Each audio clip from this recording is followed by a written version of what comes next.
let's start the topic domain name system. This is the topic covered under computer networks, and we will study the key concepts in this topic. First of all, you should know some basic details about what we are talking, right? So we will cover IP address. An IP address, Internet Protocol address, is a unique logical address assigned to every device connected to a network so that it can send and receive data. So basically you can say IP address as a address of a device over a network. It is a logical address and it works at internet layer of TCP/IP model. Now to define DNS, we would say DNS is a hierarchical and distributed naming system that translates domain names into its corresponding IP addresses. So whenever you're browsing over the internet, there is never a chance you would have typed in the IP address and then went to the site you are looking for. You always type in the domain name and then reach that particular site.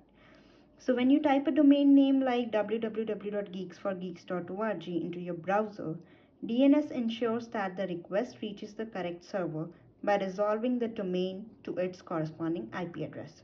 Now there are certain functionalities which work under DNS and make us to map the domain name into the IP address. Without DNS, we would have to remember the numerical IP address, which is highly impractical. Now, let's look at the working of the domain name system. So, the DNS process can be broken down into several steps, ensuring that the users can access websites by simply typing a domain name into their browsers. So, now let's look various steps and understand what the process really looks like. So what happens is user request and local cache is checked. So you open your computer and go to the browser and search for a particular URL you want to visit, and then what happens is the local cache is checked for the requested address. And step 2 comes when the host files are checked. If the IP address is not found in the cache, then the host files are checked. Now what actually a host file is? It is a system file that maps domain names to IP locally. So that happens locally on a machine. Now comes the step 3, query DNS resolver. So now if the IP address is not found locally, DNS resolver is a server provided by the internet service provider. So it follows a certain architecture that we need to understand, that how a particular domain name is mapped to a IP address. So you search for the particular link on your browser, then comes the DNS resolver. And then there is a certain architecture that is followed. So let's understand what this architecture consists of. So first of all, there is root server, and then we have the generic server, and then the authoritative server.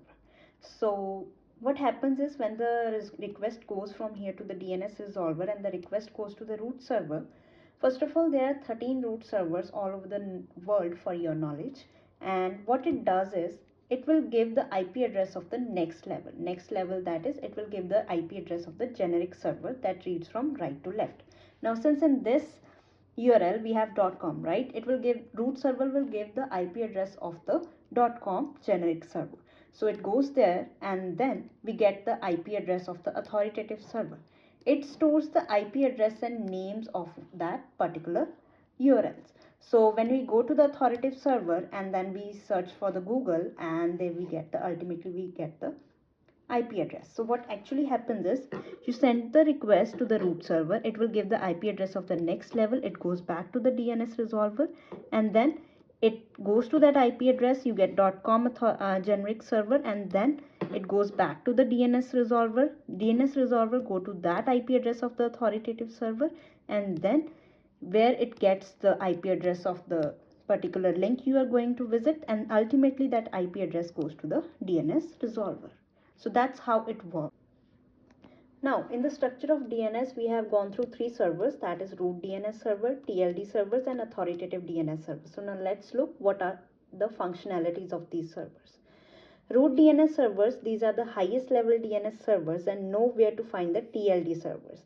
They are crucial for directing DNS queries to the correct location. Okay, and TLD servers, these servers manage domain extensions like .com, .org, .net, .edu, and others.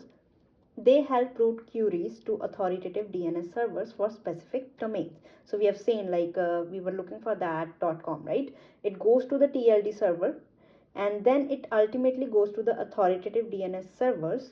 These are the servers that store the actual DNS records for the domain names. These are responsible for providing correct IP address that allow user to reach website. So now there are further types of DNS queries which are followed. So we will talk about that in the next video. Thank you so much for watching.